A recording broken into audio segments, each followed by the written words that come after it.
Hello everyone, welcome to you all. So last class में हमने thermal expansion देखा था, राइट। थर्मल एक्सपेंशन, अगर किसी मैटर में थर्मल एक्सपेंशन क्या होता है, because of its asymmetric potential energy curve, right. So वही थर्मल एक्सपेंशन को हम कंटिन्यू करेंगे। सो सबसे पहले हम देखेंगे linear expansion. Linear expansion in solids, ठीक है। तो पहले हम सब सॉलिड्स में एक्सपेंशन देख रहे हैं, ठीक है। सो linear expansion in solids. So linear expansion का मतलब क्या है? लीनियर एक्सपेंशन का मतलब है जब भी लीनियर टर्म है तो मतलब अलोंग अ लाइन। लीनियर मतलब अलोंग अ लाइन, एक लाइन से बना हुआ शब्द है लीनियर, ठीक है। तो लीनियर एक्सपेंशन का मतलब किसी एक डायमेंशन में, ठीक है, किसी एक डायमेंशन के अलोंग एक्सपेंशन होगा, ठीक है। किसी एक डायमेंशन के अलोंग एक्सपेंशन होगा तो उसको हम लोग बोलते हैं लीनियर एक्सपेंशन, ठीक है। अच्छा, जब भी मैं इस तरीके का कुछ दिखाता हूं तो ये क्या होता है? ये फिक्स्ड जॉइंट है, ठीक है, फिक्स्ड जॉइंट, ठीक है। तो मतलब बॉडी फिक्स्ड जॉइंट हो भी सकता है, नहीं भी हो सकता है, राइट। फिक्स जॉइंट कर देंगे तो एक्सपेंशन सिर्फ इस तरफ होगा, राइट, इस तरफ नहीं होगा। अगर फिक्स जॉइंट नहीं किया है तो बेसिकली लेंथ बढ़ेगी और पूरा अलोंग द लेंथ, मतलब इस तरीके से दोनों तरफ ही बढ़ सकती है, राइट। तो उसमें कोई ऐसा डिफरेंस नहीं है कि फिक्स ज्वाइन कर दिया तो क्या मतलब। So basically linear expansion in solids, ठीक है, ये हम देख रहे हैं। तो लीनियर एक्सपेंशन क्या होता है? लीनियर एक्सपेंशन का मतलब होता है expansion along one dimension. Expansion along one dimension, one dimension only. जब हम लीनियर एक्सपेंशन की बात कर रहे हैं तो expansion along one dimension only consider कर रहे हैं। फॉर एग्जांपल, वो डायमेंशन हमारा जो भी है, लेंथ भी हो सकता है या फिर विड्थ हो सकता है या फिर अलोंग हाइट हो सकता है, राइट, या फिर अलोंग डायमीटर हम देख रहे हैं। तो अलोंग एनी वन डायमेंशन जब हम एक्सपेंशन देखते हैं तो दैट इज हमारी क्या है?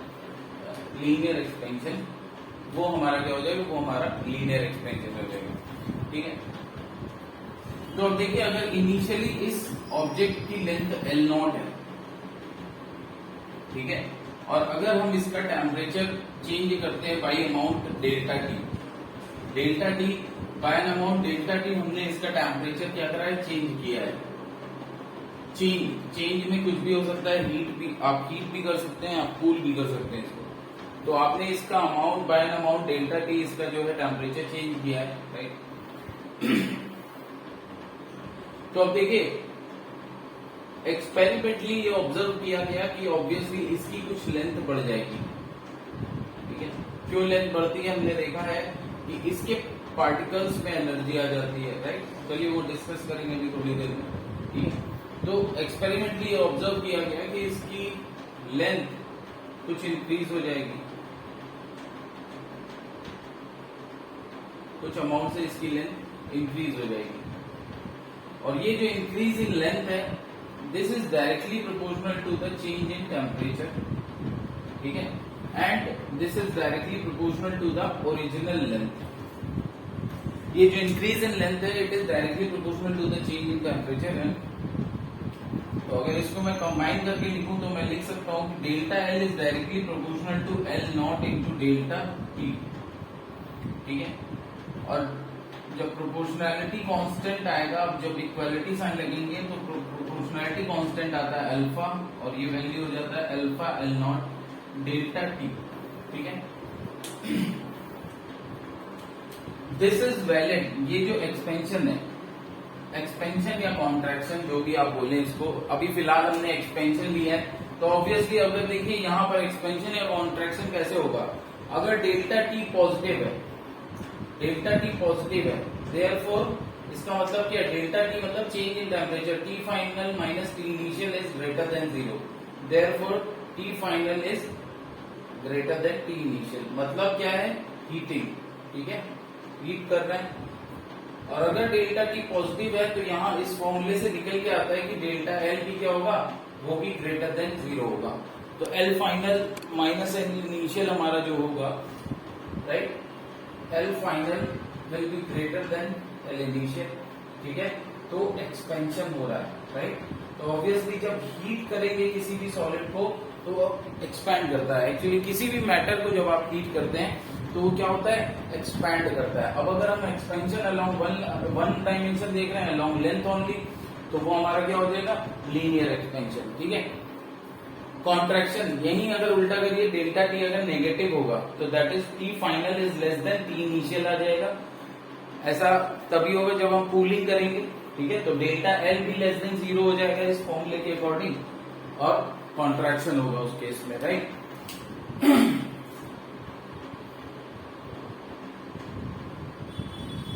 सो एक क्वेश्चन करते हैं इस पे based.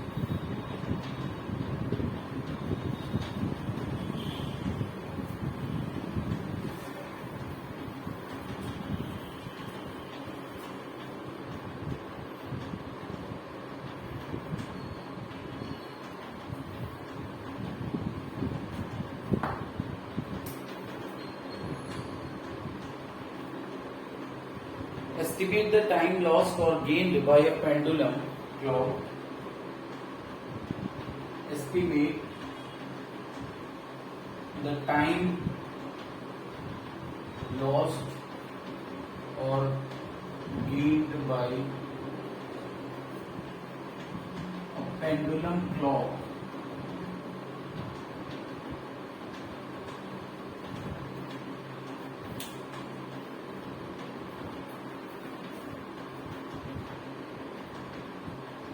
at the end of a week when the atmospheric temperature rises to 40 degrees Celsius. Clock at the end of a week when atmospheric temperature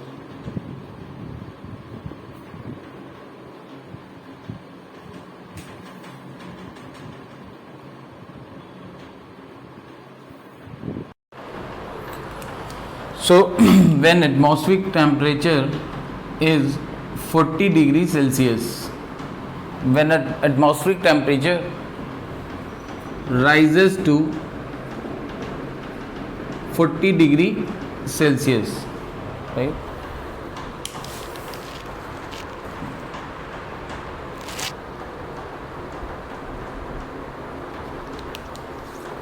the clock is known to give correct time at 15 degrees Celsius.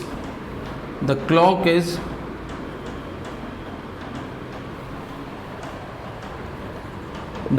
is known to give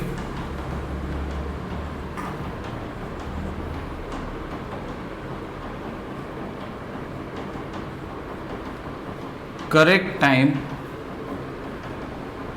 at 15 degree Celsius, and the pendulum is of steel, and the pendulum is of steel. Linear expansion of steel is alpha हमको दिया गया है steel का 12 into 10⁻⁻⁶ पर degree Celsius, right. ये देख लीजिए पर degree Celsius linear expansion coefficient की या किसी भी एक्सपेंशन कोएफिशिएंट की यूनिट होती है पर डिग्री सेल्सियस, राइट। क्योंकि ये क्या होता है, एक तरीके से आपका जो delta L change in length होता है वो होता है अल्फा एल डेल्टा टी, ठीक है। तो डेल्टा एल बाई एल होता है delta L by L upon delta T, that will B, तो यहाँ से आप देख सकते हैं पर डिग्री सेल्सियस आएगा, right.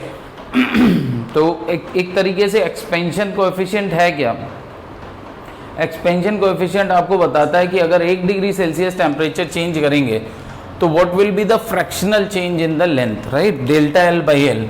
So delta L by L into 1 by delta T, ये आपका अल्फा हो जाता है, 1 बाई डेल्टा टी ये आपका अल्फा होता है, ठीक है। तो ये एक तरीके का, अगर डेल्टा टी आपने 1 डिग्री सेल्सियस किया, ठीक है, तो what will be the fractional change in length, ठीक है, कितना फ्रैक्शनल चेंज होगा लेंथ में, वो हमारा क्या होता है कोई भी एक्सपेंशन कोएफिशिएंट, अगर एरिया एक्सपेंशन कोएफिशिएंट है तो फ्रैक्शनल चेंज इन एरिया वो देगा, राइट। तो चलिए यहाँ पर हम देखते हैं कि एस्टिमेट द टाइम लॉस्ट और gained by a pendulum clock at the end of a week when atmospheric temperature rises to 40 degree Celsius. The clock is known to give correct time at 15 degree Celsius and the pendulum is of steel. ठीक है, question हमारा ये। तो अब हालांकि ये हम लोग ऑसिलेशन में देखेंगे time period of the pendulum क्या होता है 2 pi under root L upon g, where L is the length of the pendulum. ठीक है, अब देखिए जो पेंडुलम क्लॉक होती है वो पेंडुलम उसका टाइम जो उसके रोटेशन जो सेकंड की सुई जो रोटेट कर सेकंड की सुई जो रिवॉल्यूशन होता है, तो सेकंड की सुई जब एक रिवॉल्यूशन पूरा कर लेती है तो हम मानते हैं कि वो 60 सेकेंड्स हो गए, राइट। और 60 सेकेंड्स बराबर 1 मिनट एंड अकॉर्डिंगली हम टाइम को जो है टाइम डिनोट करते हैं, राइट। सो टाइम का कैलिब्रेशन, किसी भी घड़ी का कैलिब्रेशन अकॉर्डिंगली होता है। ठीक है, और वो जो सेकेंड है कि मतलब अब ये सेकेंड की सुई का रिवॉल्यूशन वो हमारा पेंडुलम की स्विंगिंग से मैच करना चाहिए, पेंडुलम के टाइम पीरियड से अगर मैच कर रहा है। ठीक है, तो देखिए अगर अब देखिए पेंडुलम का टाइम पीरियड किस पे डिपेंड करता है, ये पेंडुलम की लेंथ पे। ठीक है, जो कैलिब्रेशन है आपकी घड़ी का वो किसके अकॉर्डिंग हो रहा है, पेंडुलम के टाइम पीरियड के अकॉर्डिंग। पेंडुलम का टाइम पीरियड इस तरीके से मतलब पेंडुलम इस तरीके से डिजाइन किया गया है। ठीक है, अब देखिए ये जो इसका टाइम पीरियड होता है वो किस पर डिपेंड करता है, इसकी लेंथ पर। इसका टाइम पीरियड डिपेंड करता है इसकी लेंथ पर, राइट। तो सबसे पहली बात होती है कि हमें तो ये देखना है कि यहाँ पर टाइम लॉस होगा या गेन होगा। ठीक है, तो टाइम लॉस और गेन पहले हम देखते हैं। तो अगर लेंथ हम इंक्रीज होगी, अगर लेंथ यहाँ पर इंक्रीज होगी तो अकॉर्डिंगली टाइम पीरियड क्या होगा, चेंज होगा। अगर लेंथ यहाँ पर इंक्रीज करेंगे तो टाइम पीरियड हमारा क्या हो जाएगा, चेंज हो जाएगा। ठीक है, अब देखिए आप क्या हो रहा है कि अब हम टेम्परेचर हमारा जो है एटमॉस्फेयर का इंक्रीज कर रहा है टू 40 डिग्री सेल्सियस, और ये कह रहा है कि करेक्ट टाइम देती है 15 डिग्री सेल्सियस पे। इससे क्लियर क्या हो जाता है, इससे क्लियर हो जाता है कि ये जो पेंडुलम है ये अपनी ओरिजिनल लेंथ पे कब है, एट 15 डिग्री सेल्सियस। ठीक है, तो 15 डिग्री सेल्सियस पे ये अपनी ओरिजिनल लेंथ पे है, राइट। तो जो ओरिजिनल टाइम पीरियड होगा, जो एक्चुअल टाइम पीरियड होगा टी नॉट, वो हम लिख सकते हैं 2 pi under root L naught by g. ठीक है, और ये किस पे होगा, 15 डिग्री सेल्सियस पे। लेकिन अब जब टेम्परेचर इंक्रीज कर गया 40 डिग्री सेल्सियस तक, तो देखिए इसकी लेंथ में कुछ इंक्रीज हो जाएगा, इसकी लेंथ में कुछ इंक्रीज हो जाएगा। और इसकी लेंथ में सपोज ये जो लेंथ में इंक्रीज आया, अब यहां पर हम थीटा, क्योंकि टी कैपिटल टी से हमने ले लिया है टाइम पीरियड, तो थीटा से हम डिनोट करेंगे टेम्परेचर। तो थीटा नॉट है हमारा 15 डिग्री सेल्सियस ओरिजिनल लेंथ के करस्पॉन्डिंग जो टेम्परेचर है, और थीटा हमारा क्या है 40 डिग्री सेल्सियस। ठीक है, और एट थीटा सपोज इसकी लेंथ में जो इंक्रीज आता है, जो लेंथ होती है एट 40 डिग्री सेल्सियस, वो इसकी लेंथ इंक्रीज हो रही है बाई अमाउंट एल थीटा। ठीक है, तो अब देखिए जब लेंथ इंक्रीज होगी तो ऑब्वियसली न्यूमरेटर इंक्रीज हो रहा है, तो टाइम पीरियड इंक्रीज कर जाएगा। तो पेंडुलम का जो टाइम पीरियड है वो इंक्रीज कर जाएगा। तो अब जब पेंडुलम का टाइम पीरियड इंक्रीज कर जाएगा, ठीक है, तो पेंडुलम स्लो मूव करेगा।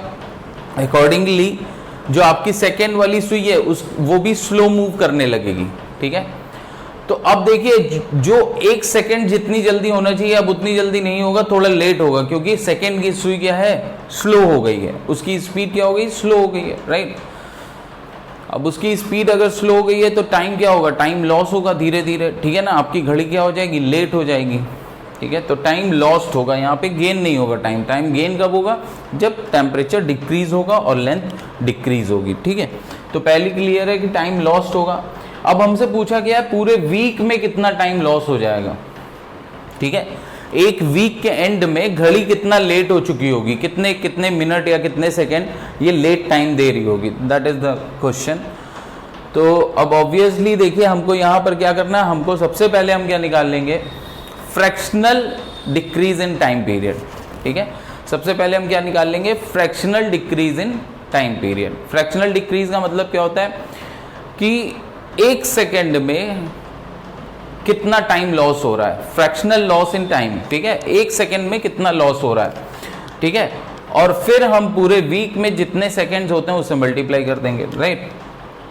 तो fractional loss in time period हम सबसे पहले देखेंगे। What is fractional loss, I think clear है कि पहले हम निकाल रहे हैं कि जो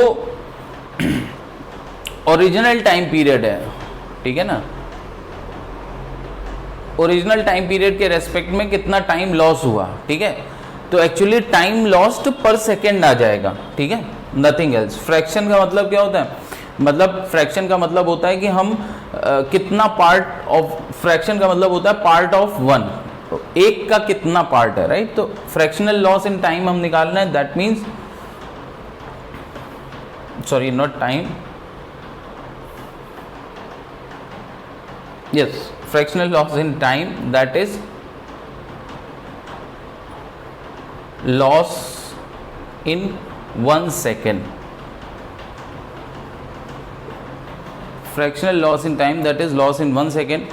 और ये हमारा क्या आ जाएगा, ये आ जाएगा t theta minus T not upon T not. यहाँ पे फिर से देख लीजिए t क्या है, टाइम पीरियड, और टी थीटा क्या है, time period at 40 degree Celsius, right. Theta temperature, theta से हम क्या डिनोट कर रहे हैं, टेम्परेचर, क्योंकि कैपिटल टी से हमने टाइम पीरियड डिनोट कर दिया है। तो फ्रैक्शनल लॉस इन टाइम निकालने के लिए T at 40 degree Celsius minus T at original length, that is T at 15 degree Celsius. ठीक है, अब देखिए तो अब ऑब्वियसली टी थीटा हमारा क्या होगा, टी थीटा हमारा होगा 2 pi under root L upon g. ठीक है, length L theta upon g, और एल थीटा हमारा क्या होगा, एल थीटा हमारा होगा L not plus delta L. ठीक है, और डेल्टा एल हमारा होता क्या है, डेल्टा एल हमारा होता है alpha L not delta theta. Delta theta is the change in temperature. L not यहाँ से हम कॉमन ले लेंगे तो हमारा क्या आ जाएगा, 1 प्लस अल्फा डेल्टा थीटा।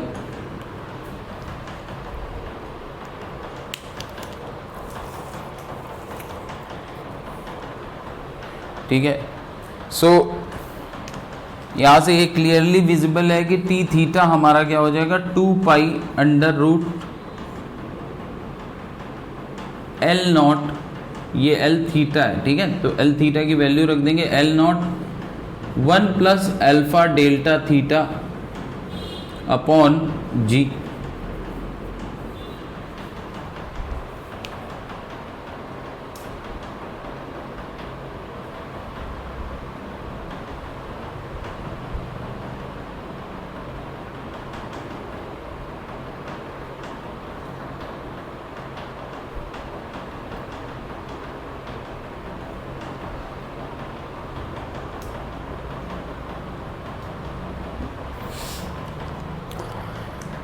ठीक है, सो अब देखिए T theta minus T naught, T theta minus T naught करेंगे तो देखिए मैं T theta minus T naught में 2 pi under root L naught by g common ले रहा हूँ। सो न्यूमरेटर में 2 pi under root L naught by g ये कॉमन आ जाएगा, और अंदर देखिए क्या बचेगा, under root of 1 plus alpha delta theta, under root of 1 plus alpha delta theta minus 1 upon T naught क्या है, टी नॉट है 2 pi under root L naught upon जी।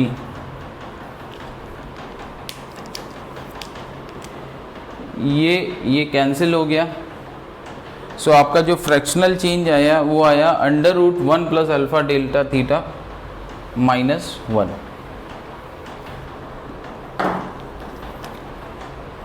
जिसको मैं लिख सकता हूँ 1 plus alpha delta theta to the power 1/2 minus 1।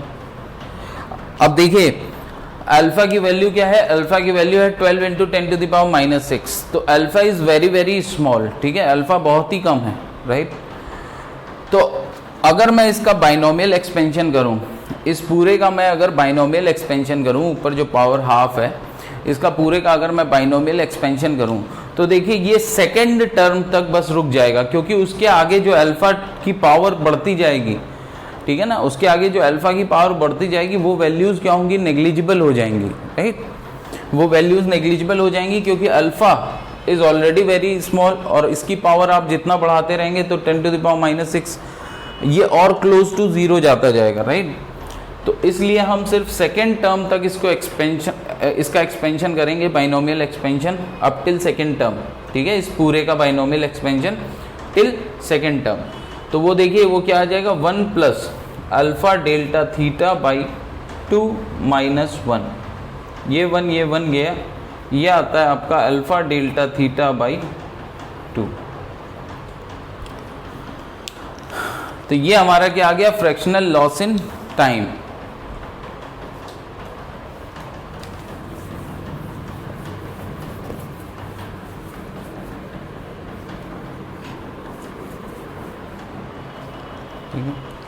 ये fractional loss in time आ गया। अब देखिए आप कैलकुलेट कर सकते हैं कि ये fractional loss in time that is loss in time per second. तो हमसे पूरे वीक में loss in time in a week, तो एक वीक में जो लॉस इन टाइम हुआ वो कितना हो गया, total seconds in a week and loss per second. So alpha delta theta by 2 into week में 7, हर दिन 24 आवर्स, 7 डेज 24 आवर्स, और 1 आवर में 3600 सेकेंड्स, ठीक है। अल्फा की वैल्यू आपके पास है ही, डेल्टा थीटा आपके पास है ही, डेल्टा थीटा क्या होगा, चेंज इन टेम्परेचर, तो 40 माइनस 15, राइट। अब जब ये वैल्यू रख के इसको सॉल्व करेंगे तो 90.72, ठीक है, ये जो आंसर आएगा ये आएगा आंसर 90.72 सेकेंड्स,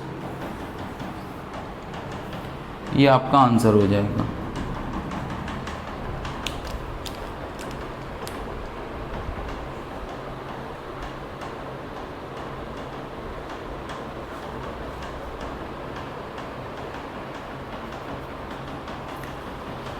अब देखिए नेक्स्ट हम देखते हैं thermal expansion of the bimetallic strip.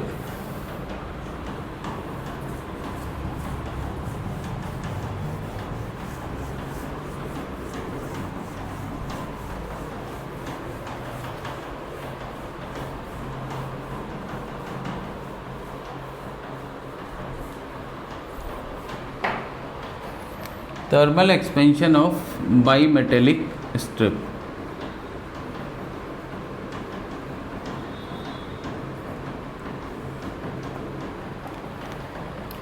अब देखिए बाईमेटेलिक स्ट्रिप क्या होता है, बाईमेटेलिक स्ट्रिप आपका होता है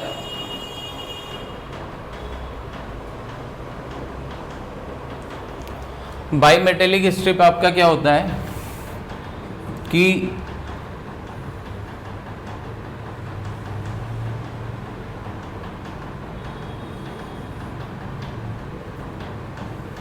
दो अलग अलग मटेरियल, देखिए जो हमारा अल्फा था, अल्फा डेल्टा टी, जो ये थर्मल एक्सपेंशन कोएफिशिएंट है, ठीक है ना, थर्मल एक्सपेंशन कोएफिशिएंट है, ठीक है, कोएफिशिएंट ऑफ थर्मल एक्सपेंशन, ठीक है, थर्मल एक्सपेंशन कोएफिशिएंट, ये किस पे डिपेंड करता है, ये डिपेंड करता है मटेरियल पे, डिपेंड्स अपॉन मटेरियल, ठीक है। तो अगर आप दो अलग अलग मटेरियल को आप आपस में क्या कर रहे हैं, कंबाइन कर दे रहे हैं इस तरीके से, और अगर अब आप इसको गर्म करेंगे या ठंडा करेंगे तो देखिए यहाँ पर दोनों की लेंथ सेम है, दोनों के डायमेंशंस क्या हैं वो सेम है, ठीक है, दोनों के डायमेंशंस क्या है वो सेम है। जनरली बाईमेटेलिक स्ट्रिप आपकी बनी होती है, एक ब्रास होगा तो दूसरा क्या होगा, एक ब्रास होगा दूसरा स्टील, सपोज, ठीक है, जनरली यही यूज़ करते हैं बाईमेटेलिक स्ट्रिप बनाने के लिए। सो ये जो बाईमेटेलिक स्ट्रिप है, एक तरफ एक ब्रास का मटेरियल है, एक स्टील। अब देखिए इनकी दोनों की लेंथ सेम है, तो अगर आप इसको हीट करेंगे तो दोनों का ही टेम्परेचर सेम अमाउंट से चेंज होगा। तो बचा क्या? बचा सिर्फ थर्मल एक्सपेंशन कोएफिशिएंट। ठीक है, तो उस कोएफिशिएंट पे इनका एक्सपेंशन सिर्फ डिपेंड करेगा। अब देखिए स्टील का जो थर्मल एक्सपेंशन कोएफिशिएंट होता है अल्फा एस, वो होता है 12 × 10⁻⁻⁶ पर डिग्री सेल्सियस, और ब्रास का जो थर्मल एक्सपेंशन कोएफिशिएंट होता है अल्फा बी, वो होता है आपका 19 × 10⁻⁻6 पर डिग्री सेल्सियस। ठीक है,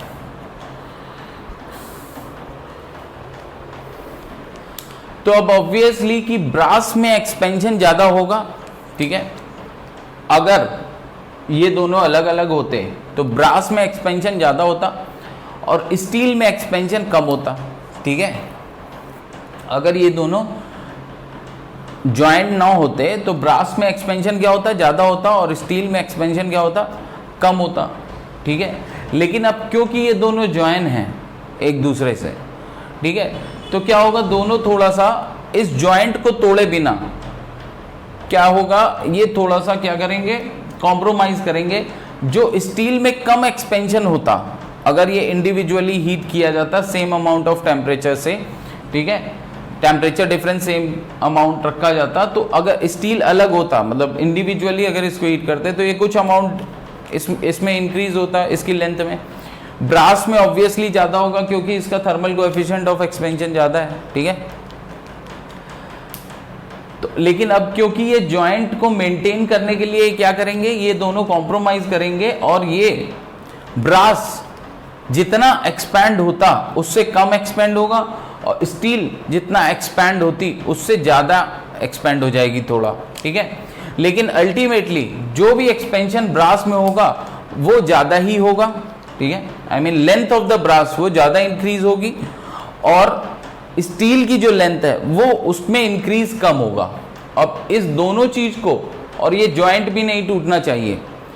ठीक है, अगर मैं इसको सपोज डेल्टा टी इसको हीट कर रहा हूं, delta T is greater then 0। ठीक है, delta T is greater then 0, तो मतलब क्या हो गया? हीटिंग।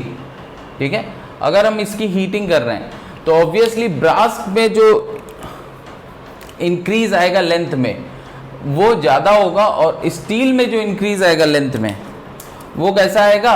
कम आएगा।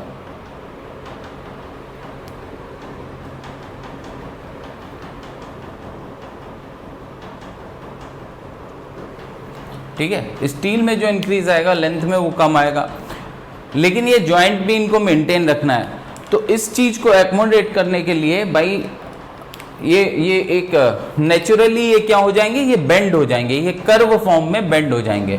ठीक है, इस जॉइंट को मेंटेन करने के लिए क्या होंगे? इस जॉइंट को मेंटेन करना है, ऊपर से इन दोनों का एक्सपेंशन भी डिफरेंट है, एक का कम है एक का ज्यादा है, तो इसको मेंटेन करने के लिए क्या होंगे? ये बेंड हो जाएंगे कर्व फॉर्म में। ठीक है, तो अगर suppose delta T is greater then 0 है, ठीक है, तो ये किस तरीके से बेंड होंगे? देखिए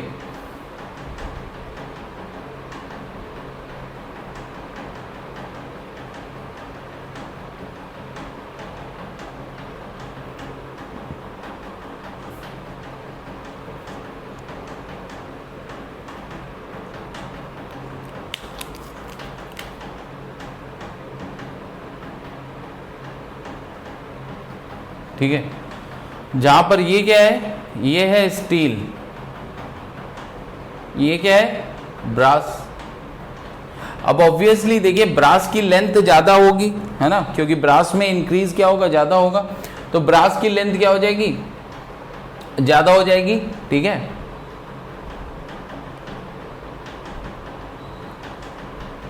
तो देखिए अगर ये एंगल थीटा है तो ये रेडियस आर.ओ. है, और ब्रास की लेंथ क्या आ जाएगी? ब्रास की लेंथ आ जाएगी आर.ओ. इंटू थीटा, ये आर्क लेंथ आ गई। और जो स्टील है उसकी देखिए इनर रेडियस पे वो बेंट होगा, क्योंकि उसमें इंक्रीज इन लेंथ कम है। ठीक है, तो R0 is greater then RI। या आपको कहना चाहिए R brass is greater than R steel, ठीक है। तो radius of the brass is greater than radius of the steel होगा, तो ब्रास जो होगा वो आउटसाइड, ठीक है ना, आउटर रीजन में होगा, ठीक है। तो ये कुछ इस तरीके से एक्सपेंड कर जाएगी, आई मीन कर्व में घूम जाएगी, ठीक है। अब दूसरा हम क्या देखेंगे, दूसरा हम देखेंगे कि अगर डेल्टा टी हम ग्रेटर देन जीरो नहीं लेस देन जीरो कर रहे हैं, अगर delta T less than zero होने का मतलब क्या है कि हम कूलिंग कर रहे हैं।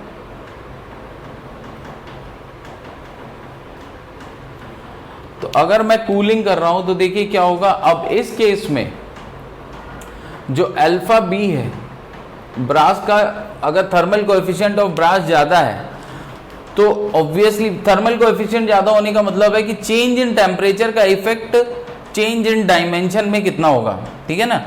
थर्मल कोएफिशिएंट क्या होता है, थर्मल कोएफिशिएंट क्या होता है, कोएफिशिएंट ऑफ थर्मल एक्सपेंशन होता है फ्रैक्शनल चेंज इन लेंथ अगर 1 डिग्री सेल्सियस टेम्परेचर चेंज करें। तो अगर अल्फा ज़्यादा है मतलब कि 1 डिग्री सेल्सियस टेम्परेचर चेंज करने पर फ्रैक्शनल चेंज इन लेंथ ज़्यादा है, मतलब कि टेम्परेचर का इफेक्ट चेंज इन लेंथ या चेंज इन एनी डायमेंशन पे ज़्यादा पड़ रहा है। चेंज इन साइज पे अगर कोई भी कोएफिशिएंट ऑफ थर्मल एक्सपेंशन किसी बॉडी का ज़्यादा है तो उसका मतलब क्या है, उस बॉडी पे टेम्परेचर का इफेक्ट ज़्यादा होगा, टेम्परेचर की वजह से साइज का चेंज ज़्यादा होगा, राइट। तो ऑब्वियसली अगर कूलिंग होगी तो फिर से वही बात आएगी कि जिसका थर्मल कोएफिशिएंट ऑफ एक्सपेंशन ज़्यादा है, ठीक है, तो उसकी चेंज इन लेंथ ज़्यादा होगी। अब कूलिंग हो रही है तो कॉन्ट्रैक्शन होगा लेंथ में, लेंथ डिक्रीज होगी, delta L less than zero हो जाएगा। तो देखिए अब ब्रास का ही थर्मल कोएफिशिएंट ज़्यादा है तो ब्रास का ही कॉन्ट्रैक्शन ज़्यादा होगा, तो ब्रास की लेंथ ज़्यादा रिड्यूस होगी। तो अब जिसकी लेंथ ज़्यादा रिड्यूस होगी अब ऑब्वियसली वो एक कर्व फॉर्म में घूमेंगे, ठीक है ना, कर्व फॉर्म में घूमेंगे। तो जिसकी लेंथ ज़्यादा रिड्यूस होनी है वो इंटरनल रेडियस पे होगा, ठीक है। ये तो हम क्लियर कर ही चुके हैं पिछले एग्जाम्पल में। जिसकी लेंथ ज़्यादा रिड्यूस नहीं होनी है, जिसकी लेंथ कम होनी है, राइट। जो छोटा होगा वो इंटरनल रेडियस पे जाएगा और जो बड़ा होगा वो एक्सटर्नल रेडियस पे जाएगा। अब यहाँ पर length ultimately end of the heating पे लेंथ किसकी ज़्यादा हो रही थी, क्योंकि हीटिंग हो रही थी तो जिसका अल्फा ज़्यादा है तो ब्रास की लेंथ ज़्यादा हो रही थी एंड में, फाइनल लेंथ। तो फाइनल लेंथ जिसकी ज़्यादा होगी वो आउटर रेडियस पे होगा। एक चीज़ आप याद रखिए कि फाइनल लेंथ जिसकी ज़्यादा होगी वो क्या होगा, वो आउटर रेडियस पे होगा। अब यहाँ पर जब कूलिंग कर रहे हैं तो देखिए ब्रास में ज़्यादा कॉन्ट्रैक्शन होगा, जब कूलिंग कर रहे हैं तो ब्रास में ज़्यादा कॉन्ट्रैक्शन होगा, स्टील में कम कॉन्ट्रैक्शन होगा। तो देखिए ब्रास की लेंथ फाइनल लेंथ कम हो जाएगी और स्टील की फाइनल लेंथ ज़्यादा होगी। तो जिसकी लेंथ ज़्यादा होगी वो आउटर रेडियस पे होगा, ठीक है। तो ये देखिए अब इस केस में ये ब्रास हो जाएगा आरबी और जो आउटर रेडियस है वो किसकी हो जाएगी, स्टील की, ठीक है। क्योंकि ये जो आर्क लेंथ होता है वो क्या होता है, आर्क लेंथ होता है रेडियस इंटू थीटा, ठीक है। आर्क लेंथ होता है रेडियस इंटू थीटा, तो जिसकी रेडियस ज़्यादा उसकी लेंथ ज़्यादा, राइट। तो अब यहाँ से एक चीज़ क्लियर हो जाती है कि upon heating the bimetallic strip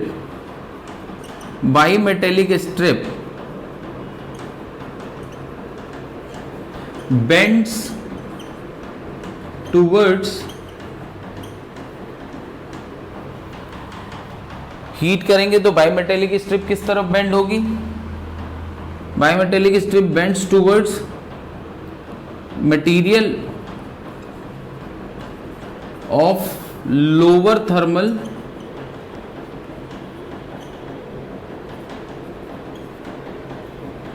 expansion coefficient, lower thermal expansion coefficient,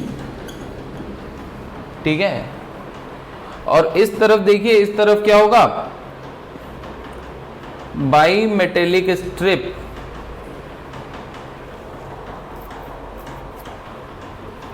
bends towards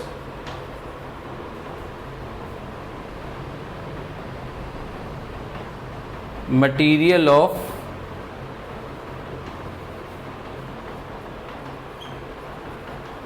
higher thermal expansion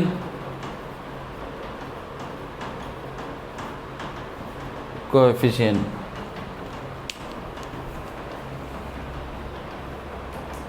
ठीक है, रीजन ऑलरेडी क्लियर है, इंक्रीज फाइनल लेंथ. रीजन क्या है? रीजन है final length, to accommodate the final length, है ना. एक के पास ज़्यादा होगी, दूसरे के पास कम होगी, अकॉर्डिंगली वो क्या होंगे? वो कर्व्ड फॉर्म में आ जाएंगे, right.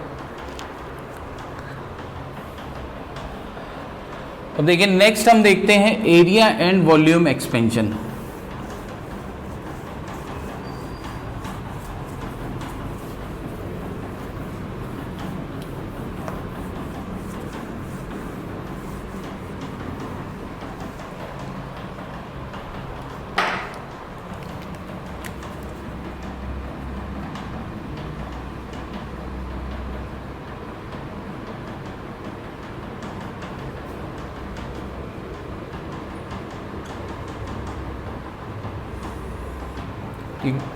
So area and volume expansion.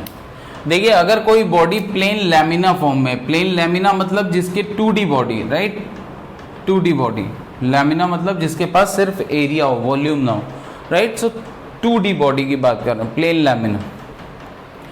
सो देखिए अगर 2D बॉडी है तो अगर आप इसको हीट करेंगे तो देखिए इसका टेम्परेचर जो होगा वो चेंज होगा, और टेम्परेचर के साथ साथ इसका जो एरिया होगा वो भी चेंज होगा. तो इनिशियली सपोज ये अगर A0 T0 टेम्परेचर पे है और इसकी ये डायमेंशंस हैं, इधर ये B0 है, लेंथ A0 है, विड्थ B0 है, ठीक है. तो अगर आप इसको हीट करेंगे, ठीक है, अगर आप इसको हीट करेंगे तो ऑब्वियसली इसके साइज में चेंज आएगा.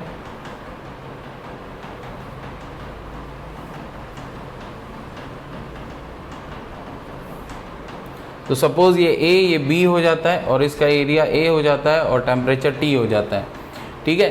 तो ये जो एरिया A है इसका रिलेशन होगा A0 के साथ, A0 plus A0 1 plus beta delta T, ठीक है. सेम जहां पर बीटा जो होगा वो क्या होगा? बीटा होगा वो होगा coefficient of areal expansion, right, coefficient of thermal coefficient of area expansion, thermal coefficient of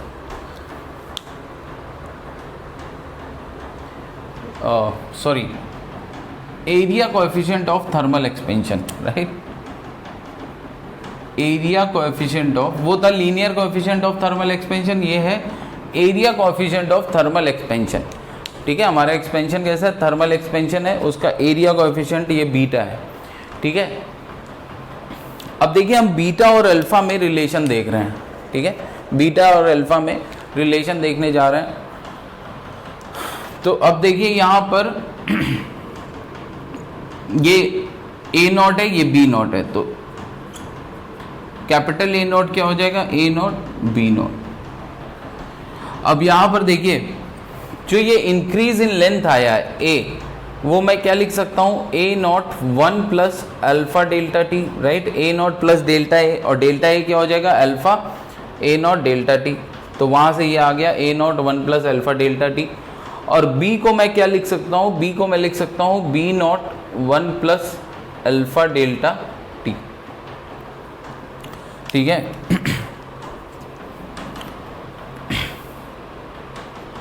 तो अब देखिए यहां पर अगर मैं नया एरिया देखूं कैपिटल A, देखिए कैपिटल A क्या होगा? A इंटू बी, ठीक है.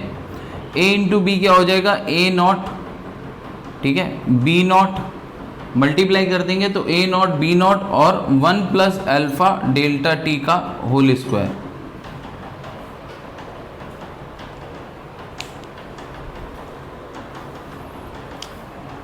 अब जब इसको एक्सपैंड करेंगे तो देखिए क्या आएगा, A naught B not 1 plus alpha square delta T square plus 2 alpha delta T. फिर वही बात आती है कि alpha is very very small, ठीक है ना। अल्फा अभी हमने देखा 10⁻⁻�6 ऑर्डर में होता है। सो अल्फा क्या है, alpha is very very small, right. तो वेरी वेरी लेस देन 1 है ना, alpha is very very less than 1। तो alpha square is approaching to 0 है ना, alpha is very very less than 1। तो अल्फा जो है, अल्फा स्क्वायर क्या हो जाएगा, वो तो बिल्कुल 0 के करीब जाने लगेगा। तो इसको हम नेग्लेक्ट कर देंगे, इस टर्म को, मिडिल टर्म को, ठीक है। तो यहाँ पर अब जो हमारा आता है वो हमारा क्या आ जाएगा, ये हो जाएगा A naught B not 1 plus 2 alpha delta T. अब ये देखिए ए नॉट बी नॉट क्या है, ए नॉट बी नॉट है हमारा ए नॉट के बराबर ओरिजिनल एरिया। तो यहाँ से हमारा निकल के आता है A is equal to A naught 1 plus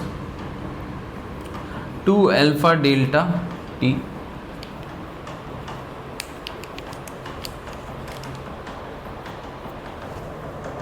ठीक है। और अगर इसको कंपेयर करें तो देखिए यहाँ से हमारा जो area coefficient of thermal expansion आ रहा है वो आ रहा है 2 times linear coefficient of thermal expansion.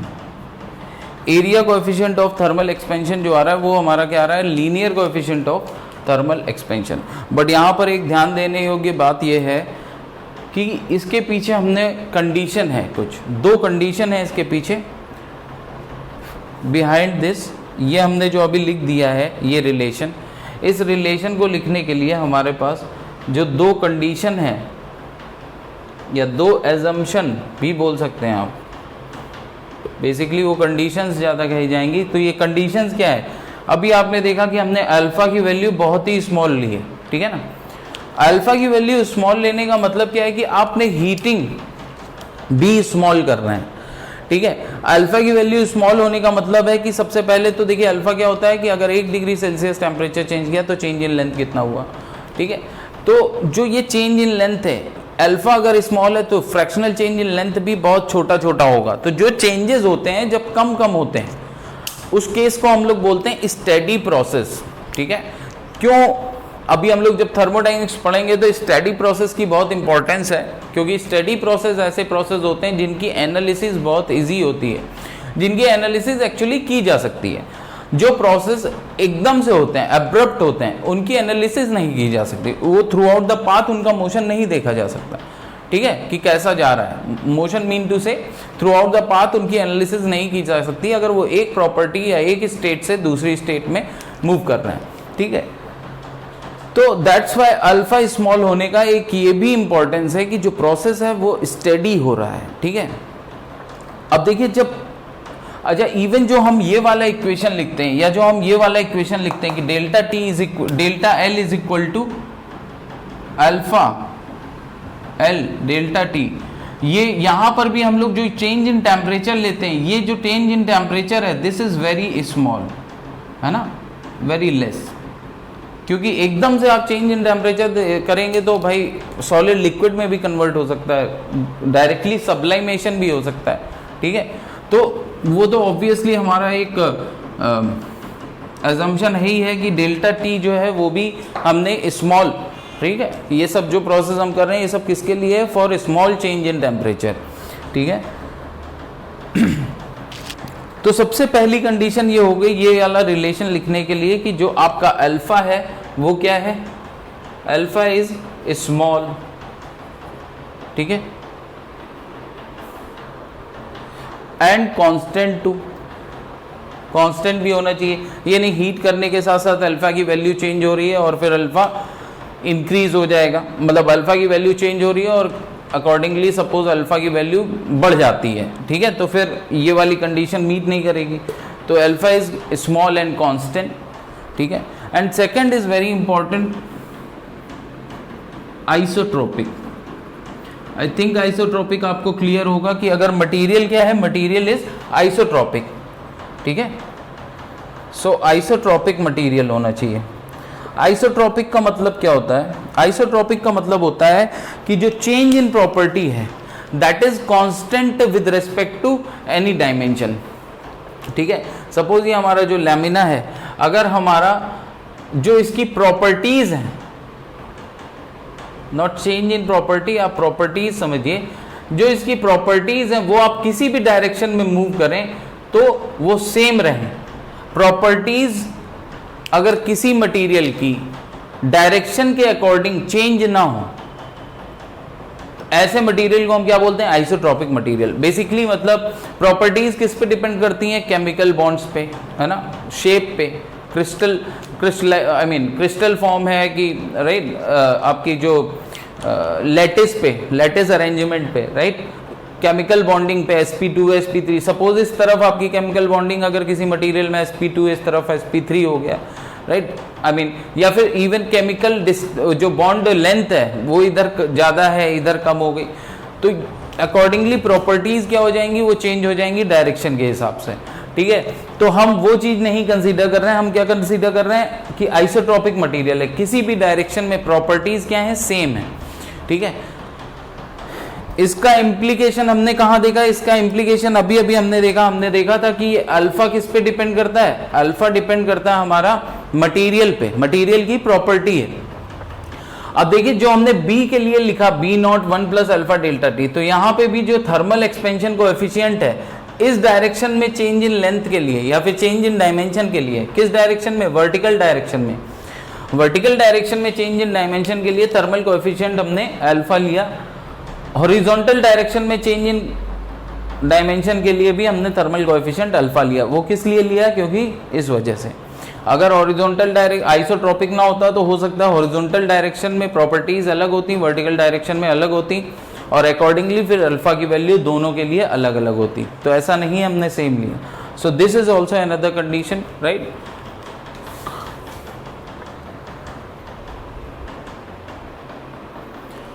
अब सिमिलरली अगर वॉल्यूम एक्सपेंशन की बात आती है, ठीक है, तो अगर कोई 3 डायमेंशनल बॉडी है तो उसके लेंथ, ब्रेड्थ, हाइट तीनों में चेंज आएगा, राइट।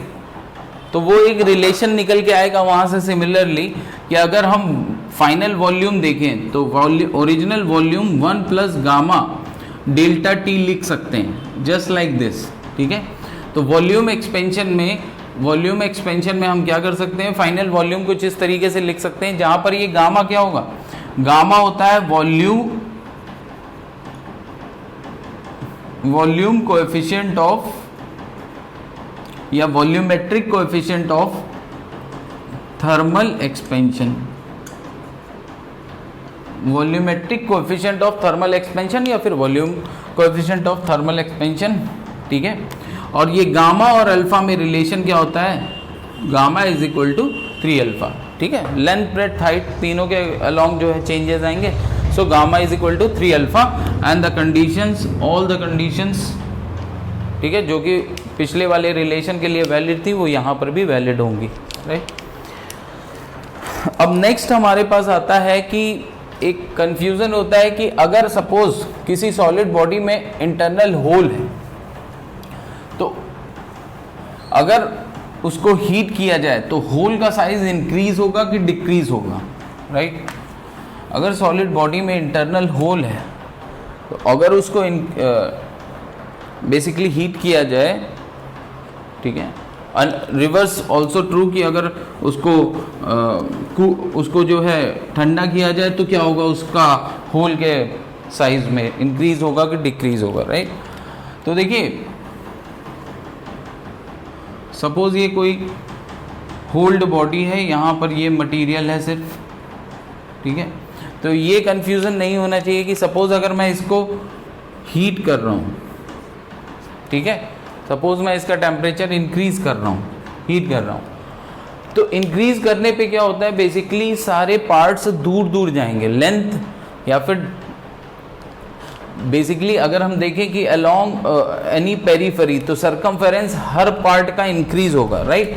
तो ये एक्सपैंड करेगा, ठीक है,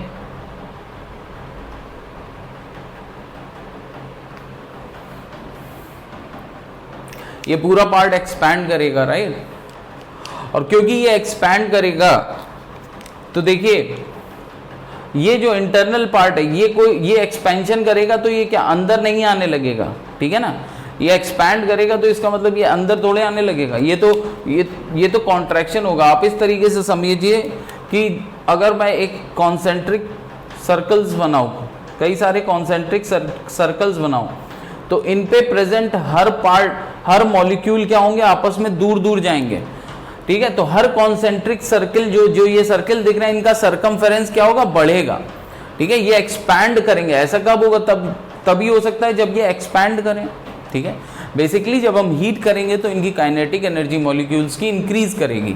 अब जब काइनेटिक एनर्जी मॉलिक्यूल्स की इंक्रीज करने लगेगी तो ये वापस स्टेबल स्टेट को अचीव करने के लिए ये दूर दूर जाएंगे, तो वो जो दूर दूर जाना है वही एक्सपेंशन होता है, ठीक है। तो अगर ये दो मॉलिक्यूल्स दूर दूर जाना चाहते हैं तो ये ऑब्वियसली ये लेंथ बढ़ेगी, तो अब ऐसे पूरा सर्कमफेरेंस बढ़ना है, दैट इज एक्सपेंशन।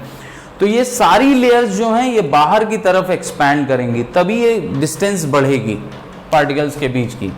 तो ऑब्वियसली ये जो इंटरनल लेयर है ये भी क्या होगी, ये भी बाहर बढ़ेगी, ठीक है। तो ये एक्सपेंशन जो होगा ये हमेशा क्या होगा, इस तरीके से होगा, ठीक है। बेसिकली सर्कमफेरेंस जो है हर लेयर का वो इंक्रीज करेगा, तो ये होल का साइज भी क्या होगा, इंक्रीज करेगा, ठीक है। और रिवर्स भी ट्रू है, टेम्परेचर डिक्रीज करेंगे तो होल का साइज डिक्रीज करेगा, राइट।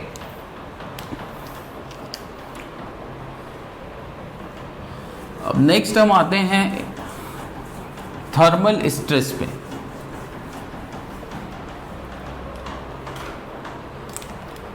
थर्मल स्ट्रेस,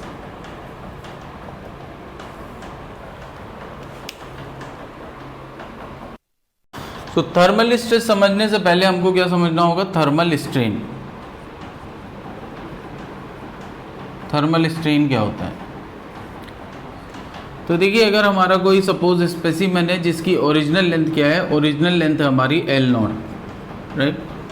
अगर इसका मैं टेम्परेचर इंक्रीज करता हूँ तो इसकी इंक्रीज इन लेंथ हो जाएगी कुछ, है ना, ये कुछ इंक्रीज कर गई लेंथ डेल्टा L, और फाइनल लेंथ हमारी क्या हो जाएगी, L, ठीक है। फाइनल लेंथ हमारी क्या होगी, L। तो अब अगर मैं आपसे बोलूं कि स्ट्रेन क्या हुआ, तो आपने स्ट्रेन का जो फॉर्मूला पढ़ा है कि change in length upon original length, तो आप ऐसे करके बता देंगे, right. But this is wrong, यहां पर थर्मल स्ट्रेन ये है ही नहीं, ठीक है। ये जो डेल्टा L बाई L0 हमने पढ़ा है ये किसी और कारण से ये किसी और चीज के लिए पढ़ा है, ठीक है। ये हमने पढ़ा है मैकेनिकल स्ट्रेन।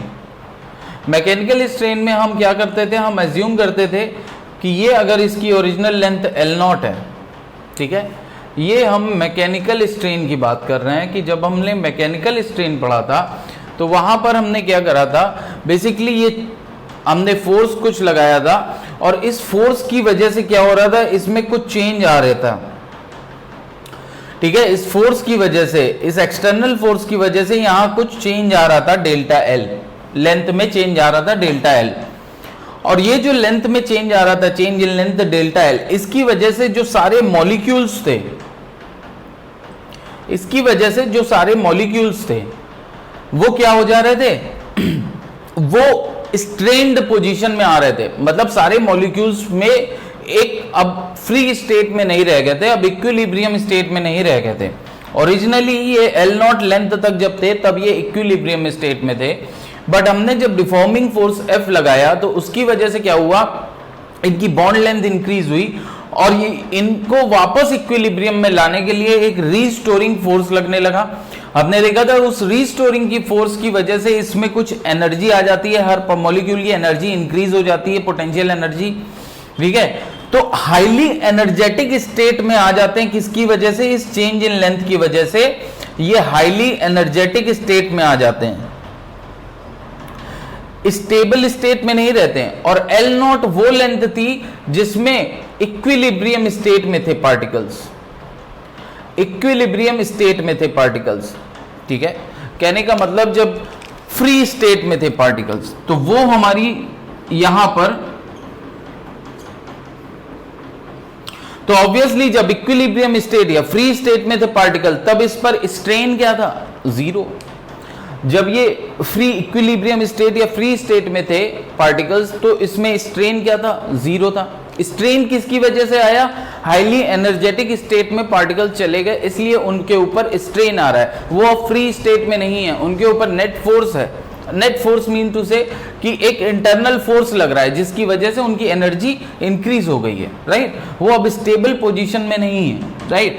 तो अब यहां पर जो ये डेल्टा एल था वो क्या था, हाईली एनर्जेटिक स्टेट वाला डेल्टा एल था, ठीक है। और यहां पर इक्विलिब्रियम स्टेट जो ओरिजिनल लेंथ थी वो क्या थी, वो थी इक्विलिब्रियम स्टेट वाली लेंथ, राइट, इक्विलिब्रियम स्टेट वाली लेंथ। अब देखिए जब थर्मल एक्सपेंशन हो रहा है, तो देखिए थर्मल एक्सपेंशन हो कैसे रहा है, जब आप इसको हीट कर रहे हैं तो पार्टिकल्स में एनर्जी आ जा रही है, राइट। इसके मॉलिक्यूल्स में क्या हो रहा है, they are becoming very energetic, वो काफी एनर्जी आ रही है इनमें, ठीक है, हाईली एनर्जेटिक, इनकी काइनेटिक एनर्जी इंक्रीज हो जा रही है। काइनेटिक एनर्जी इंक्रीज हो रही है, इस वजह से ये पार्टिकल क्या करेंगे, ये पार्टिकल भागने लगेंगे दूर दूर, ठीक है। हाईली एनर्जेटिक स्टेट में पार्टिकल नहीं रह पाएगा, ये फिर से अपनी इक्विलिब्रियम स्टेट को अचीव करना चाहेंगे, राइट। ये अपनी इक्विलिब्रियम स्टेट को अचीव करना चाहेंगे और ये एक्सपैंड करने लगेंगे। ये एक्सपैंड तब तक करेंगे जब तक ये वापस फ्री स्टेट में नहीं आ जाते, वापस स्टेबल इक्विलिब्रियम पोजीशन पे नहीं आ जाते, राइट। तो ये अपनी एनर्जी कैसे लूज करेंगे, बाय एक्सपेंशन, ठीक है। ये एनर्जी जो हाई एनर्जी आ गई, इस स्टेट को कैसे लूज करेंगे, बाय एक्सपेंशन। तो अब देखिए ये जो L है, ये जो L है, जो फाइनल लेंथ है, वो हमारी क्या हो गई, इक्विलिब्रियम स्टेट आ गई, ठीक है। तो यहां पर हम लोग जैसे देखिए एप्सिलॉन हो गया स्ट्रेन और m का मतलब है मैकेनिकल, तो मैकेनिकल स्ट्रेन में हम क्या लिखते हैं, delta L by L not. L not क्या होता है, एल नॉट होती है वो लेंथ जो कि जिस पे पार्टिकल्स क्या है, इक्विलिब्रियम स्टेट में है। और डेल्टा एल क्या होता है, डेल्टा एल होता है change in length, change in length, ठीक है ना।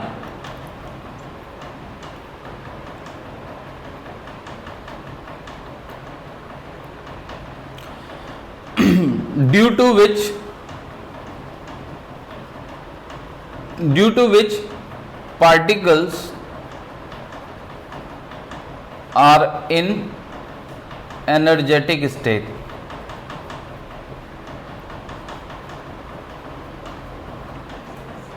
Due to which particles are in energetic state. तो इसको थोड़ा सा इस तरीके से अगर हम देखें तो स्ट्रेन डेवलप होता है, राइट, अगर ऐसा कुछ है। बट यहां पर क्या है, यहां पर है एल है आपका इक्विलिब्रियम स्टेट, और डेल्टा एल क्या है, डेल्टा एल है change in length to achieve equilibrium state, just opposite to this, है ना। ये क्या है, change in length due to which equilibrium state से हम हाईली एनर्जेटिक स्टेट में चले गए, और ये है change in length due to which, या फिर to achieve equilibrium state.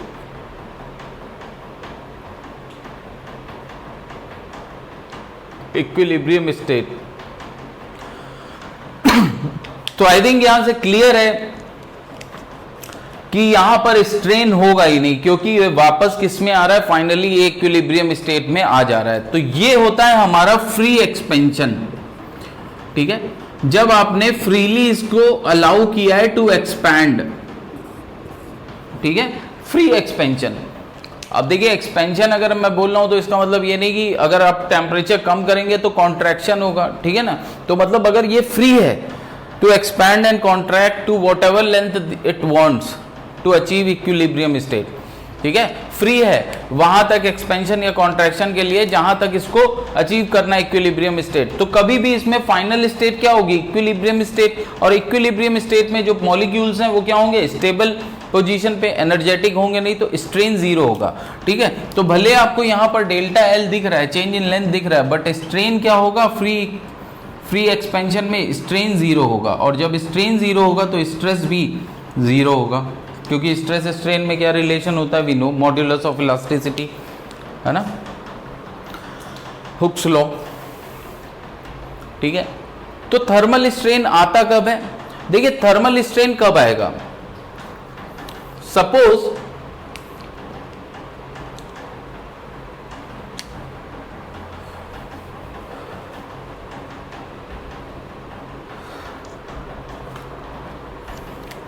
Suppose अगर मैं इसमें जो ये एक्सपेंशन हुआ है इसको ना होने दूं, इसमें जो एक्सपेंशन होना था इसको ना होने दूं, और यहां पर भी मैं क्या कर दूं, इसको फिक्स कर दूं, फिक्स कर दिया, फिक्स्ड सपोर्ट है, ठीक है, फिक्स कर दिया है मैंने, तो जो एक्सपेंशन हो सकता था वो अब नहीं हो रहा है, ठीक है।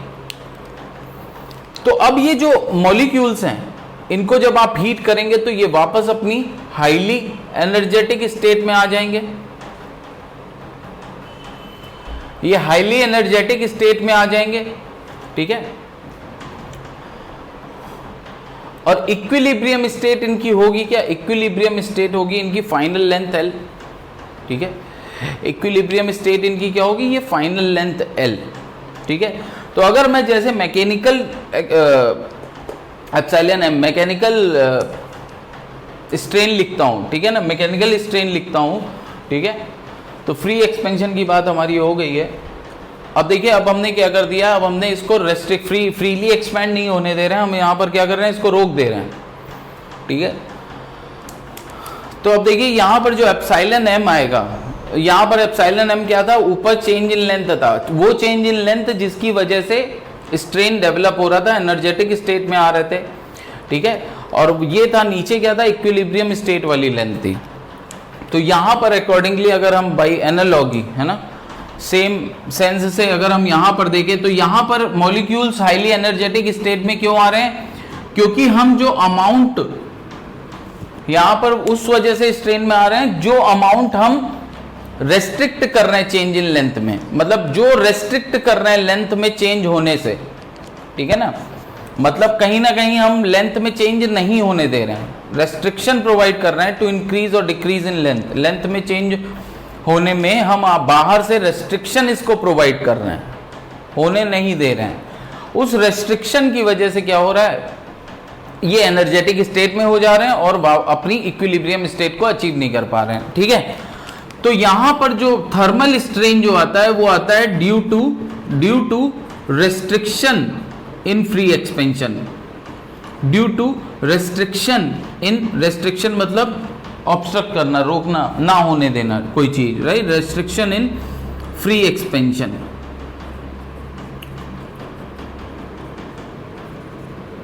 ठीक है। तो अकॉर्डिंगली यहां पर जो थर्मल एक्सपेंशन होता है, थर्मल स्ट्रेन आएगा वो आएगा डेल्टा एल, और ये डेल्टा एल याद रखिएगा ये क्या है, restricted length, restricted change in length,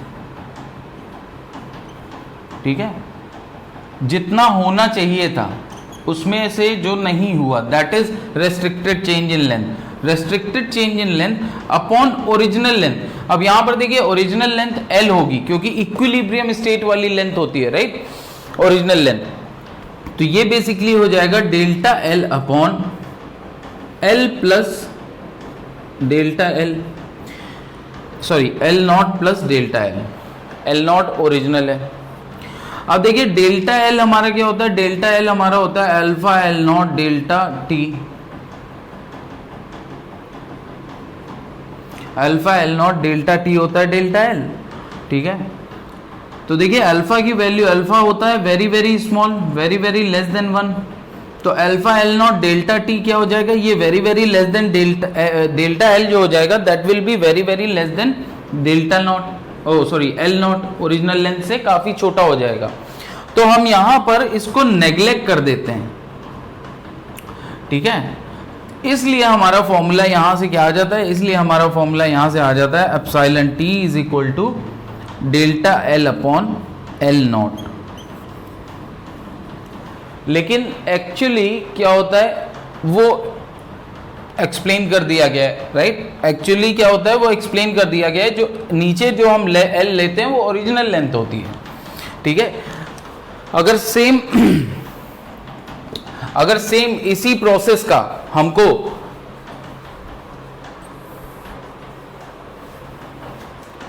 इसी प्रोसेस का अगर हमको मैकेनिकल इक्विवेलेंट देखना है तो एक बार हम देख सकते हैं। देखिए इस प्रोसेस का मैकेनिकल इक्विवेलेंट अगर हम देखें तो देखिए ये कुछ इस टाइप से है कि ओरिजिनल लेंथ इसकी थी L, ठीक है। अगर मैकेनिकल इक्विवेलेंट देख रहे हैं कि मैकेनिकली इसमें क्या है, ओरिजिनल लेंथ थी L, ठीक है। हमने इस पर फोर्स लगाया बाहर से F, तो सपोज इसकी लेंथ में डिक्रीज हो गया डेल्टा L अमाउंट से, ठीक है, ये जो डेल्टा L अमाउंट से, और फाइनल लेंथ इसकी आ गई किसके बराबर, L0 के बराबर।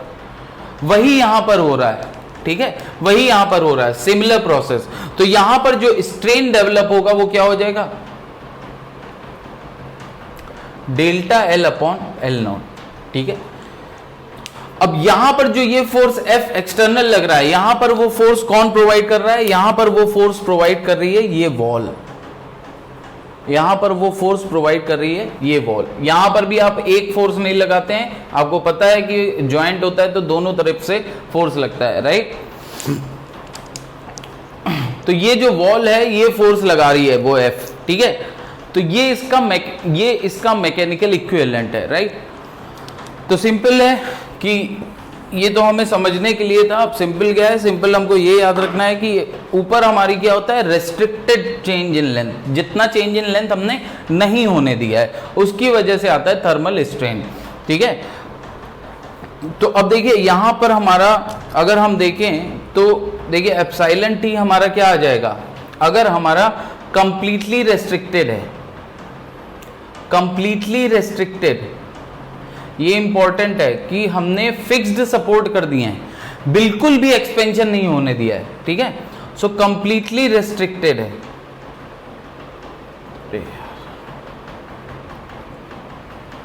अगर कंप्लीटली रेस्ट्रिक्टेड है तो देखिए हमारा जो डेल्टा L होता है वो क्या हो जाएगा, ये delta L thermal expansion alpha delta T, ठीक है। और एप्सिलॉन टी फिर क्या हो जाएगा, एप्सिलॉन टी आपका हो जाएगा, केस याद रखिए हम कौन सा केस देख रहे हैं, स्पेशल केस, जब कंप्लीटली रेस्ट्रिक्टेड है उस केस में ये अल्फा टी क्या हो जाएगा,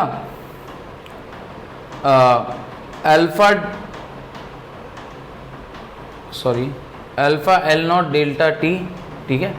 और अल्फा टी हो जाएगा डेल्टा L बाई L, तो delta L by L0, right, क्योंकि हमने डेल्टा L को नेग्लेक्ट कर दिया है। तो alpha L0 delta T by L0, L0 cancel, यहां से आ जाता है ये अल्फा डेल्टा T। और थर्मल स्ट्रेस क्या होगा, स्ट्रेस क्या होता है, स्ट्रेस हमारा होता है, स्ट्रेस हमारा होता है क्या, स्ट्रेस हमारा होता है Y modulus of elasticity into strain. अब यहाँ पे अलोंग द लेंथ हम देख रहे हैं लीनियर, है ना, लीनियर एक्सपेंशन देख रहे हैं, तो लीनियर थर्मल स्ट्रेस हमारा क्या हो जाएगा, वाई इंटू एप्सिलॉन टी, ठीक है। तो थर्मल स्ट्रेस हमारा क्या आ गया, वाई इंटू एप्सिलॉन टी, तो एप्सिलॉन टी हमारा है क्या, तो वाई अल्फा डेल्टा टी। लेकिन केस इस केस के लिए लिख रहे हैं, नहीं तो सिमिलर प्रोसेस हम यूज करेंगे किसी एक क्वेश्चन के थ्रू। अभी हम समझ लेंगे कि अगर कंप्लीटली रेस्ट्रिक्टेड नहीं है तो क्या होगा। तो ये हमारा थर्मल स्ट्रेस हो गया, राइट। अब देखिए यहां पर थर्मल स्ट्रेस के बाद अगर हमसे कभी पूछ लेता है कि वॉल कितना फोर्स लगा रहा है, ठीक है ना, वॉल से जो रिएक्शन फोर्स है वो कितना है वॉल पे, तो अब आप जानते हैं कि हमने मैकेनिकल इक्विवेलेंट देखा था कि अगर इसका एरिया A है, इसका क्रॉस सेक्शनल एरिया A है रॉड का, तो ये थर्मल स्ट्रेस क्या हो जाएगा, वो मैकेनिकल इक्विवेलेंट वाला जो हमने डायग्राम बनाया था उसको देखिए, उसके हिसाब से ये thermal stress F by A हो जाएगा, राइट। तो यहां से वो फोर्स भी वॉल फोर्स आ गया, तो वॉल फोर्स हमारा क्या आ जाएगा, वॉल फोर्स हमारा F आ जाएगा y into A into alpha into delta T.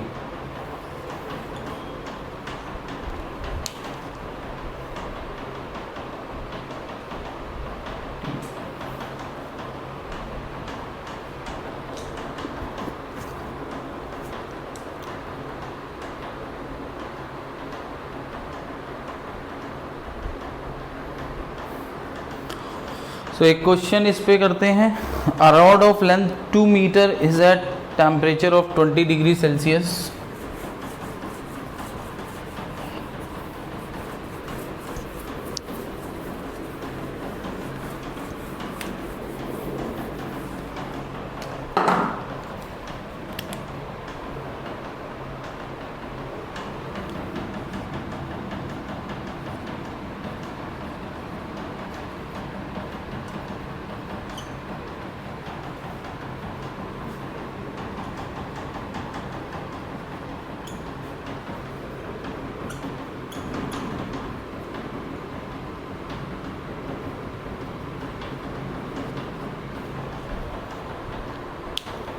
Is at temperature of 20 degree Celsius. Find the expansion of the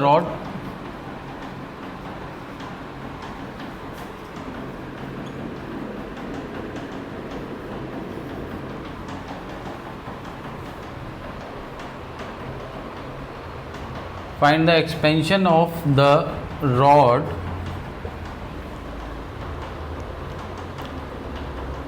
if the temperature is increased to 50 degrees Celsius. If the temperature is increased to 50 degrees Celsius.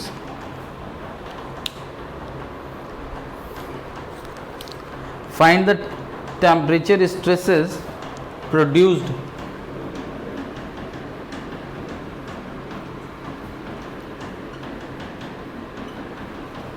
Find the temperature stresses produced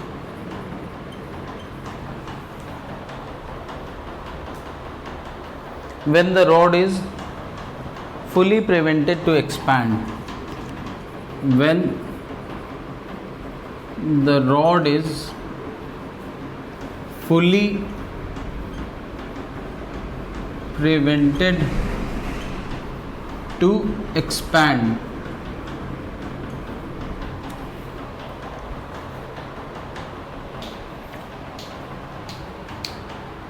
ये this was first part, ठीक है, when the rod is fully prevented to expand, and second part is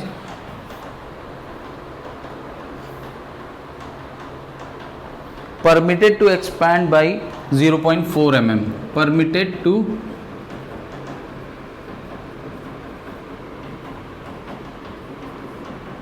expand by 0.4 mm. ठीक है।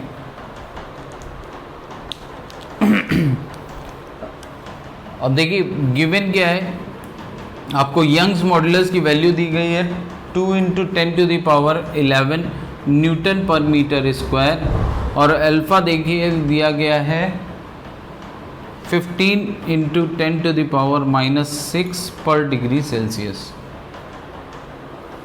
15 × 10⁻⁻6 पर degree Celsius. देखिए अब question क्या दिया, कह रहा है क्वेश्चन है कि एक रॉड है जिसकी लेंथ, ओरिजिनल लेंथ 2 मीटर है, ठीक है। तो एक रॉड है जिसकी लेंथ हमारी L0 हमको दिया गया है 2 मीटर, L0 2 मीटर दिया गया है, और इसका इनिशियल टेम्परेचर कितना था, T0 20 डिग्री सेल्सियस था, ठीक है। फिर उसके बाद इसका final temperature T 50 degree Celsius था, ठीक है। तो इंक्रीज इन लेंथ कुछ हमसे फर्स्ट हमसे क्या पूछा जा रहा है, इंक्रीज इन लेंथ, सिंपल है। डेल्टा L ये कितना आ जाएगा, ये आ जाएगा alpha into L0 into delta T।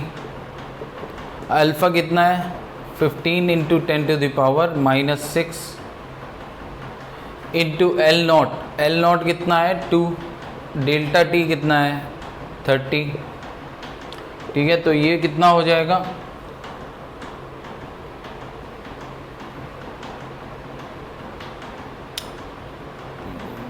Nine into 10⁻⁻4 metre, ठीक है। तो मैं ये बोल सकता हूँ 0.9 mm। तो ये देखिए small change in length, 2 metre की लेंथ है, उसमें सिर्फ और सिर्फ 30 डिग्री सेल्सियस टेम्परेचर चेंज होने पे कितना स्मॉल चेंज आ रहा है, 0.9 mm, ठीक है, इतना स्मॉल चेंज आ रहा है, right. So that is negligible एक तरीके से देखा जाए थर्मल एक्सपेंशन, ठीक है। लेकिन अगर इसको ना होने दिया जाए, अगर इसको हम ना होने दें तो अभी देखिए इस पर कितना भयानक स्ट्रेस आ जाएगा, ठीक है ना, इस पर कितना हाई स्ट्रेस आ जाएगा, ठीक है। तो वही हमको नेक्स्ट निकालना है कि अगर सपोज ये फुली प्रिवेंटेड टू एक्सपेंड, मतलब इसमें जो एक्सपेंशन होना था वो पूरा का पूरा नहीं होने दिया, तो यहाँ पर ये जो है ये इधर पूरा एक फिक्स्ड सपोर्ट लगा दिया, इसको एक्सपैंड नहीं होने दिया। तो अब देखिए इसमें क्या होता है, हमारा जो एप्सिलॉन टी, ये हमने देखा ही है कि अभी हमारा जो थर्मल स्ट्रेस आएगा फर्स्ट केस में, अभी हमने प्रीवियसली इसी की थ्योरी की है ना, कंप्लीटली रेस्ट्रिक्टेड या फुली प्रिवेंटेड टू एक्सपैंड, ठीक है। तो उसमें हमने क्या देखा कि जो हमारा थर्मल स्ट्रेस आ रहा है, जो हमारा थर्मल स्ट्रेस आ रहा है वो कितना आएगा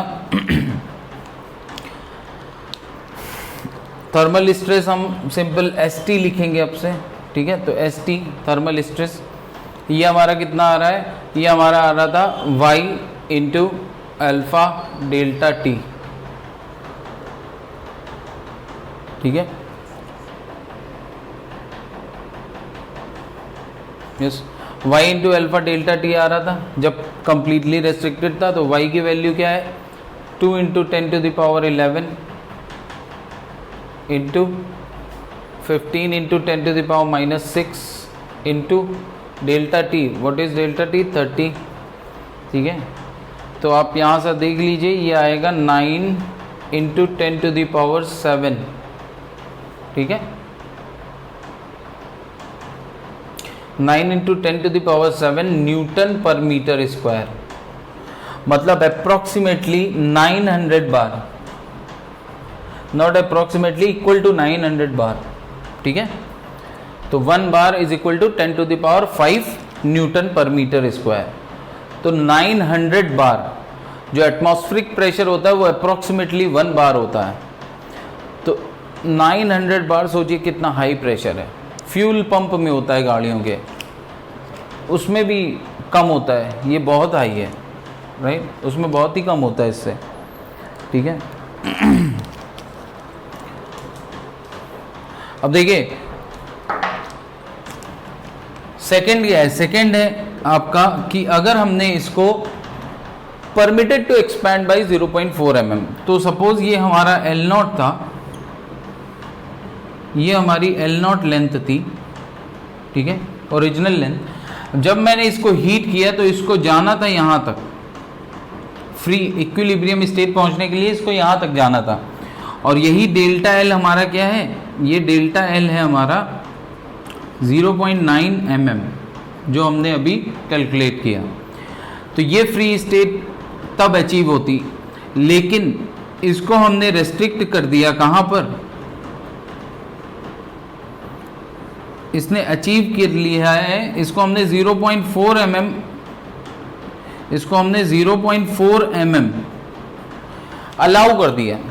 तो अगर 0.4 mm हमने अलाउ कर दिया है, तो अब 0.4 mm का तो कोई पार्ट होगा नहीं स्ट्रेन जनरेट करने में, बची हुई रेस्ट्रिक्टेड लेंथ है ना, रेस्ट्रिक्टेड अमाउंट कितना है, वो है 0.5। तो इस रेस्ट्रिक्टेड अमाउंट के लिए अब आपका स्ट्रेन आएगा, और इस रेस्ट्रिक्टेड अमाउंट की वजह से आपका क्या आएगा, स्ट्रेस आएगा, स्ट्रेन आएगा और फिर स्ट्रेस आएगा। तो अब देखिए, अब ये वाला फॉर्मूला डायरेक्ट अप्लाई नहीं कर सकते, राइट। तो अब यहाँ पर क्या करेंगे, तो यहाँ पर देखिए आप तो सबसे पहले क्या निकालेंगे, सिंपल है, थर्मल स्ट्रेन निकालेंगे। मैंने थर्मल स्ट्रेस पढ़ाने से पहले थर्मल स्ट्रेन क्यों पढ़ाया, क्योंकि थर्मल स्ट्रेस निकालने का यही तरीका है कि आप पहले थर्मल स्ट्रेन निकालिए, और थर्मल स्ट्रेन जब निकल आता है फिर उसको मॉड्यूलस ऑफ इलास्टिसिटी से मल्टीप्लाई करिए और फिर वो थर्मल स्ट्रेस आएगा, ठीक है। थर्मल स्ट्रेस निकालने का यही तरीका है। तो कभी भी क्वेश्चन आता है तो पहले दिमाग में आएगा कि थर्मल स्ट्रेन निकालना है, राइट, फिर थर्मल स्ट्रेस के बारे में सोचना है। अब थर्मल स्ट्रेन निकालना है, यहाँ पर तो हमने ये डायरेक्टली प्रूव कर चुके हैं ये वाला फॉर्मूला अभी थ्योरी में, तो यहाँ पर इसलिए डायरेक्टली निकाल लिया था, ठीक है। अब यहाँ पर देखिए थर्मल स्ट्रेन क्या है, थर्मल स्ट्रेन हो जाएगा डेल्टा L रेस्ट्रिक्टेड, ठीक है, अपॉन, आप इसको फॉर्मूला, जो मेन फॉर्मूला जहां लिखा है वहां पे इस तरीके से लिख लीजिए ताकि याद रहे कि ये रेस्ट्रिक्टेड चेंज इन लेंथ है, जो नहीं होने दिया गया है, अपॉन ओरिजिनल लेंथ, ठीक है। तो डेल्टा एल रेस्ट्रिक्टेड कितना है 0.5 mm अपॉन, अगर इसको mm में ले रहे हैं तो इसको भी mm में लीजिए। तो ओरिजिनल लेंथ क्या है L0 2 मीटर, दैट इज 2 × 10⁻3, ठीक है। अब देखिए थर्मल स्ट्रेस क्या आएगा, थर्मल स्ट्रेस यहां आ जाएगा y × एप्सिलॉन t। y कितना दिया गया है, y की वैल्यू दी गई 2 × 10⁻11 न्यूटन पर मीटर स्क्वायर, और एप्सिलॉन t, अब देखिए यहाँ पर मीटर स्क्वायर में है, तो यहाँ पर फिर से मीटर में ना चेंज करना, क्योंकि ये रेशियो है, इसकी कोई यूनिट नहीं है, तो mm में लो, चाहे मीटर में सेम आएगा।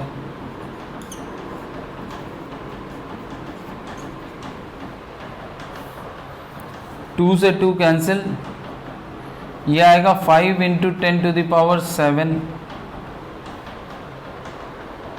0.5 भी है ना, तो 5 × 10⁻7 न्यूटन पर मीटर स्क्वायर, तो ये लगभग कितना हो गया 500 बार, ठीक है। तो देखिए 0.5 mm बचा है, लेकिन फिर भी काफी हाई प्रेशर है, राइट।